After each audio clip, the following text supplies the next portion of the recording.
بسم اللہ الرحمن الرحیم یا ایہا الذین آمنوا اتقوا اللہ ولتنظر نفس ما قدمت لغد واتقوا اللہ ان اللہ خبیر بما تعملون۔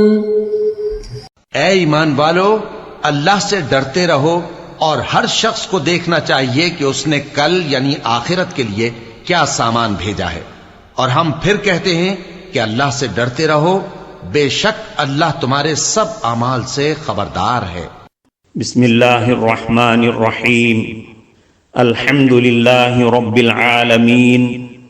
والصلاة والسلام على اشرف الانبیاء والمرسلین وعلى آلہ واصحابہ اجمعین ومن تبعہم بإحسان الى یوم الدین۔ قابل صد احترام حضرات شائقین و شائقات سچا پیغام، السلام علیکم ورحمۃ اللہ وبرکاتہ۔ آج کی محفل میراث النبی کے نورانی پروگرام میں آپ کا استقبال ہے۔ اہلا و سہلا مرحبا۔ ہم آپ تمام حضرات و مستورات کا خیر مقدم کرتے ہیں۔ محترم حضرات و خواتین، تعلیم کا آغاز ہو رہا ہے۔ سب سے پہلے آداب تعلیم کا لحاظ کرتے ہوئے تعلیم کی طرف متوجہ ہو جائیں۔ پورے دھیان سے سننا،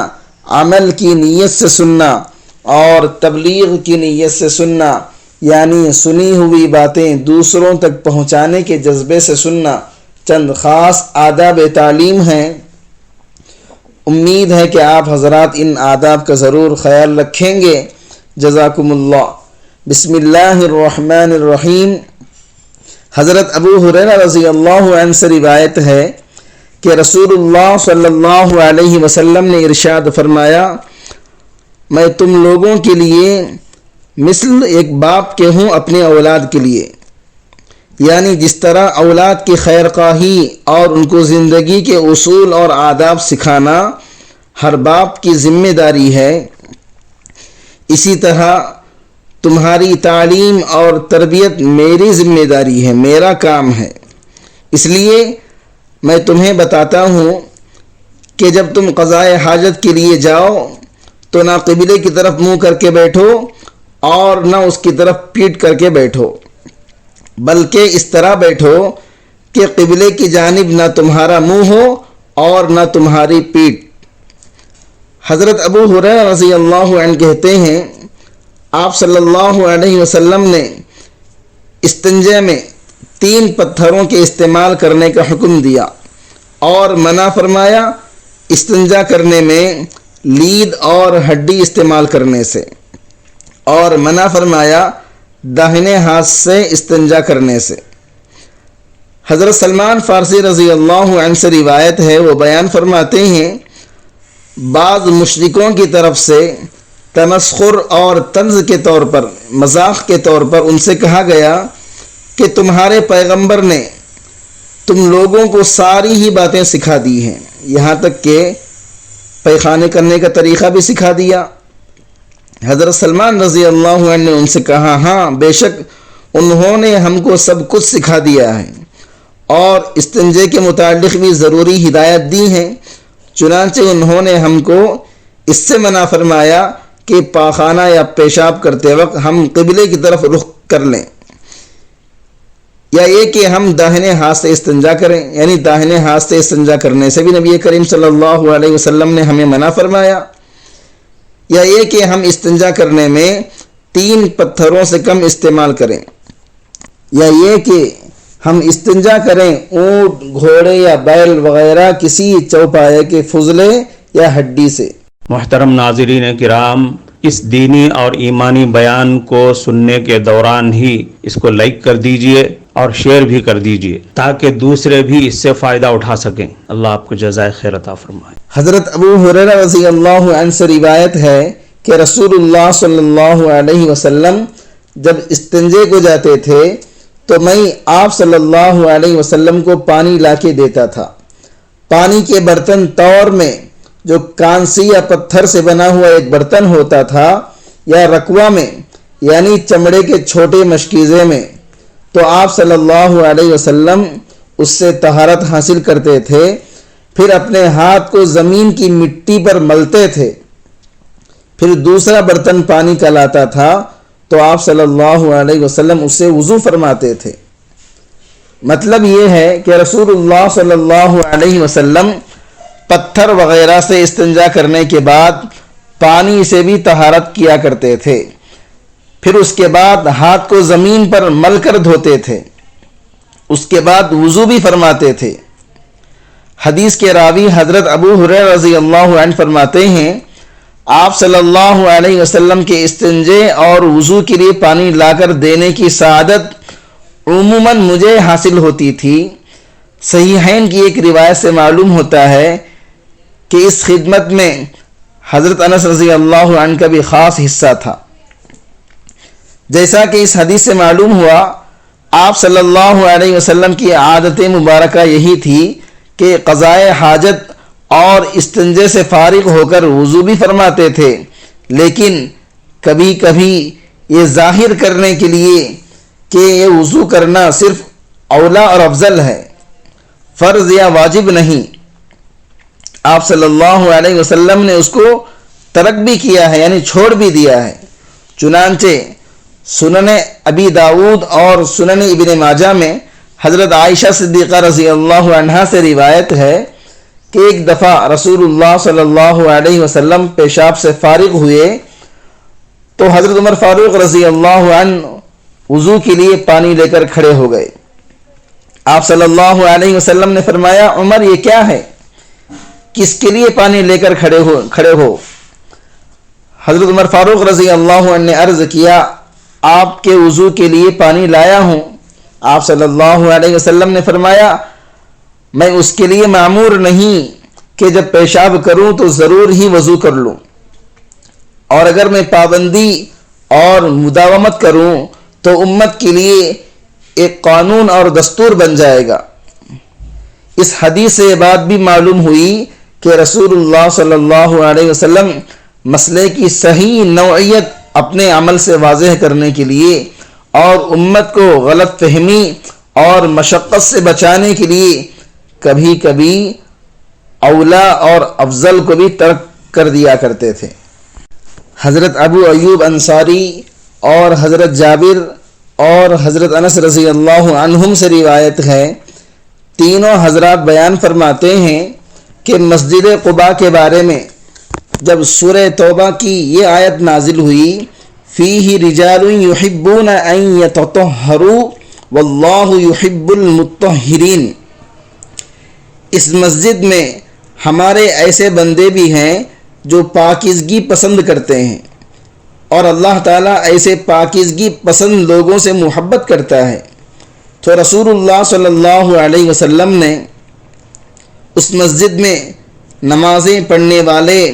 اور اس کو آباد کرنے والے انصار سے فرمایا، اے انصار کی جماعت، اللہ تعالیٰ نے طہارت اور پاکیزگی کے بارے میں تمہاری تعریف فرمائی ہے، تو وہ تمہاری کیا صفائی اور پاکیزگی ہے؟ انہوں نے عرض کیا کہ طہارت اور پاکیزگی کی کوئی خاص بات اس کے سوا تو ہم اپنے اندر نہیں پاتے کہ نماز کے لیے وضو کرتے ہیں، جنابت کا غسل کرتے ہیں اور پانی سے استنجا کرتے ہیں، یعنی صرف پتھر وغیرہ کے استعمال پر اکتفا نہیں کرتے بلکہ بعد میں پانی بھی استعمال کرتے ہیں، پانی سے بھی استنجا کرتے ہیں۔ آپ صلی اللہ علیہ وسلم نے فرمایا، بس یہی بات ہے، بس تم اس کو اپنے اوپر لازم کر لو۔ عرب کے بہت سے لوگ صرف ڈھیلے پتھر سے استنجا کرنے پر اکتفا کرتے تھے، اور حضرت علی مرتضی رضی اللہ عنہ سے روایت ہے کہ موٹی چھوٹی غذا اور ہاضمے کی درستی کی وجہ سے ان لوگوں کو اجابت اونٹ کی مینگنیوں کی طرح خشک ہوتی تھی، اس لیے استنجا کرنے میں ان کو پانی کے استعمال کی خاص ضرورت پیش نہیں آتی تھی اور پتھر کے استعمال پر اکتفا کر لیا کرتے تھے، لیکن انصار کی عادت پانی کے استعمال کرنے کی بھی تھی۔ قرآن مجید میں ان کی اس پاکیزگی پسندی کی تحسین اور تعریف نازل ہوئی اور رسول اللہ صلی اللہ علیہ وسلم نے ان کو ہدایت فرمائی کہ وہ اس کو اپنے اوپر لازم کر لے، اور خود آپ صلی اللہ علیہ وسلم کا طرز عمل تو یہی تھا۔ الغرض قرآن مجید نے اور رسول پاک صلی اللہ علیہ وسلم کے ارشاد اور طرز عمل نے امت مسلمہ کو ہدایت دی۔ اگر بالفرض کسی کا حال یہ ہو کہ اجابت کی خشکی کی وجہ سے ڈھیلے پتھر وغیرہ کا استعمال کافی ہو، تب بھی وہ پانی سے استنجا کرے اور ہاتھ کو مٹی وغیرہ سے رگڑے۔ پاکیزگی پسندی کا تقاضا یہی ہے اور اللہ تعالیٰ کو بھی یہی طریقہ بہت زیادہ پسند ہے۔ حضرت ابو ہریرہ رضی اللہ عنہ سے روایت ہے کہ رسول اللہ صلی اللہ علیہ وسلم نے ارشاد فرمایا، لعنت کا سبب بننے والی دو باتوں سے بچو۔ صحابہ نے عرض کیا، حضرت وہ دو باتیں کیا ہیں؟ آپ صلی اللہ علیہ وسلم نے فرمایا، ایک یہ کہ آدمی لوگوں کے راستے میں قضائے حاجت کرے، اور دوسرے یہ کہ ان کے سائے کی جگہ میں ایسا کرے۔ مطلب یہ ہے کہ لوگ جس راستے پر چلتے ہوں یا سائے کی جگہ آرام کرنے کے لیے بیٹھتے ہوں، اگر کوئی گوار آدمی وہاں قضائے حاجت کرے گا تو لوگوں کو اس سے تکلیف ہوگی، لوگوں کو اس سے اذیت ہوگی اور وہ اس کو برا بھلا کہیں گے اور لعنت کریں گے، لہذا ایسی باتوں سے بچنا چاہیے۔ اور سنن ابی داود میں حضرت معاذ رضی اللہ عنہ سے بھی اس مضمون کی ایک حدیث مروی ہے، اس میں راستے اور سائے کے علاوہ ایک تیسری جگہ موارد کا بھی ذکر ہے، جس سے مراد وہ مقامات ہیں جہاں پانی کا کوئی انتظام ہو اور اس کی وجہ سے لوگ وہاں آتے جاتے ہوں۔ اصل مقصد حضور صلی اللہ علیہ وسلم کی ہدایت کا بس یہ ہے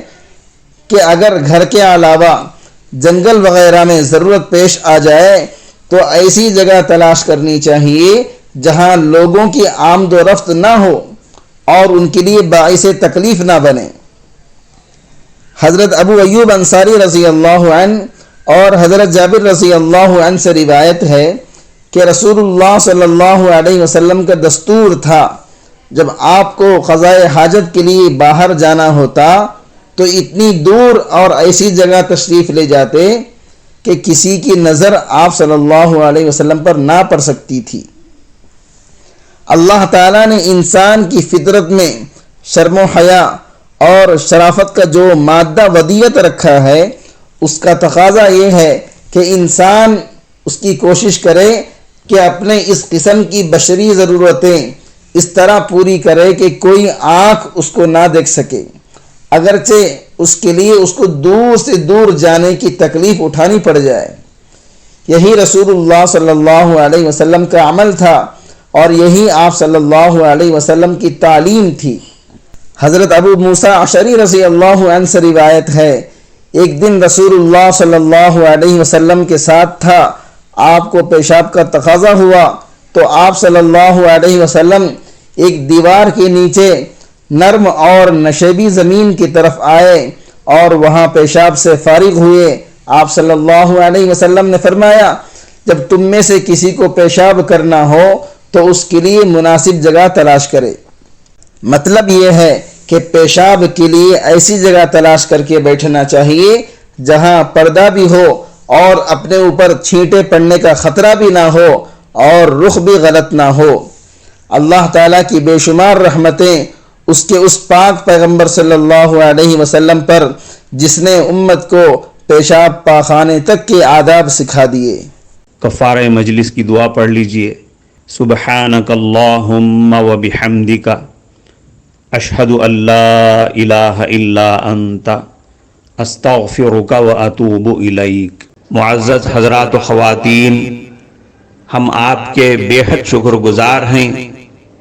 کہ آپ نے ہمیں اس پاک دین کہ آپ نے محفل میراث النبی صلی اللہ علیہ وسلم میں شرکت کے لیے اپنا قیمتی وقت فارغ کیا ہے۔ اللہ تعالیٰ آپ کو خوش و خرم رکھے، آمین۔ جو حضرات نئے ہیں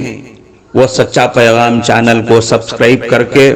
وہاں پر لگی گھنٹی کے نشان کو ضرور دبا دیں تاکہ آپ کو ہمارے ہر ضروری اور مفید پروگرام کی اپڈیٹس ملتی رہیں،